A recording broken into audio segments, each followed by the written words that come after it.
Once upon a time, in ghostly Japan, the Prince of Nabeshima was bewitched by a cat.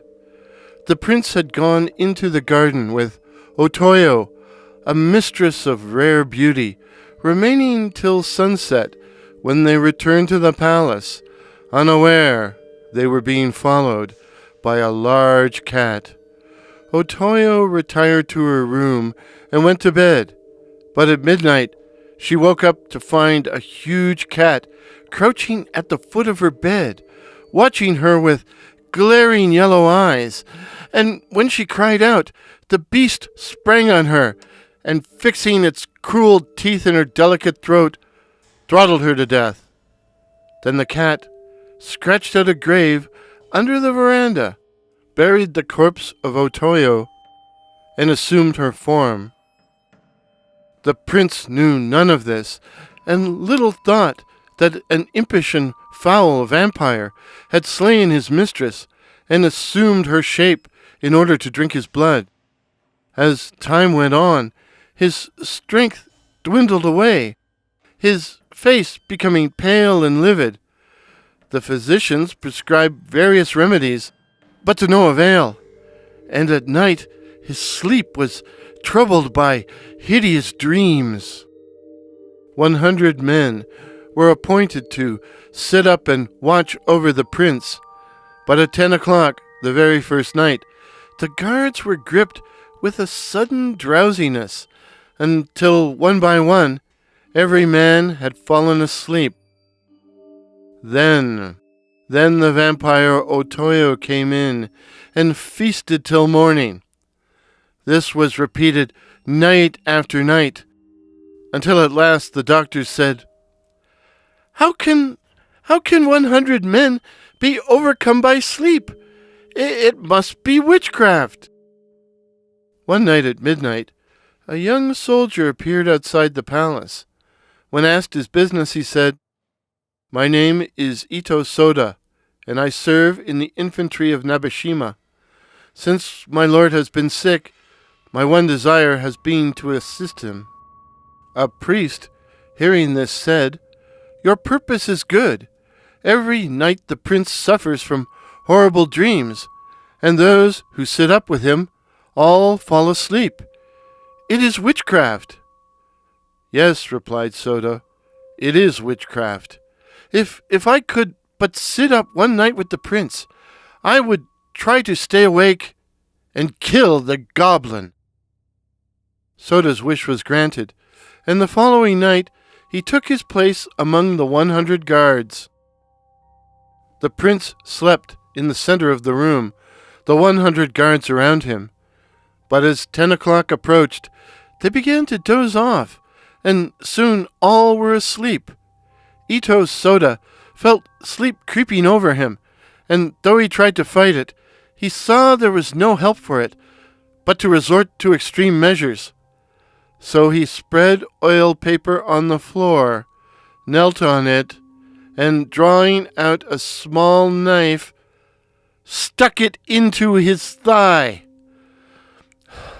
For a while, the pain kept him awake, but as he became drowsy again, he twisted the knife around and around so that the pain became violent. But he stayed awake, the oil paper splattered with blood. Suddenly, the sliding doors opened, and a beautiful woman came into the room.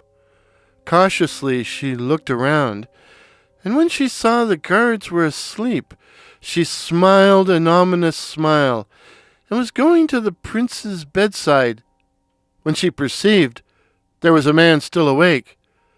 This startled her, so she went up to Soda and said, "Who are you?" "My name is Ito Soda, and this is the first night I have been on guard." "Why are you covered in blood?" "Oh, I felt very sleepy, so I stuck my knife into my thigh, and the pain has kept me awake." "What wondrous loyalty," the woman said coldly. The lady went to the sleeping prince and says, "How fares my lord tonight?" but the prince was sound asleep. Soda watched her closely and made up his mind that if she attempted to harm the prince, he would kill her on the spot.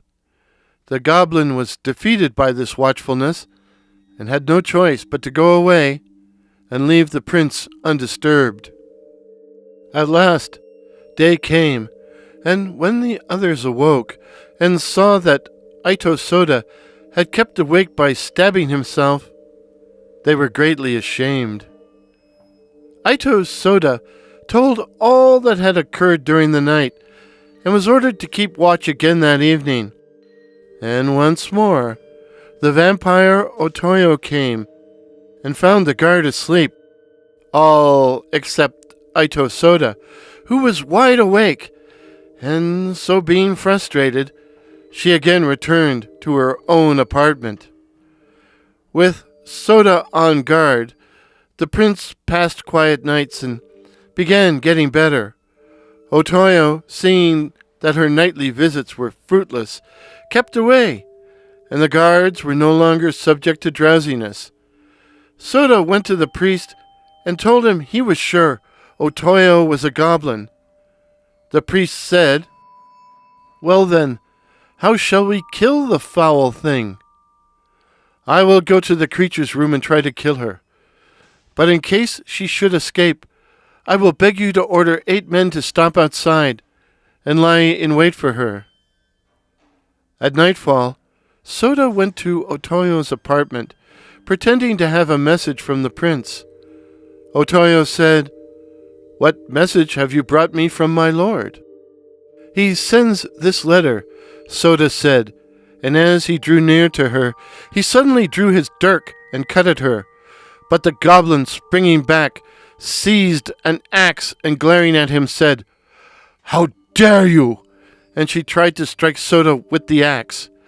But Soda fought back desperately, and the goblin, seeing that she was no match for him, threw away the axe and transformed from a beautiful woman into a huge cat with glaring yellow eyes, which jumped out the nearest window, landing on the roof.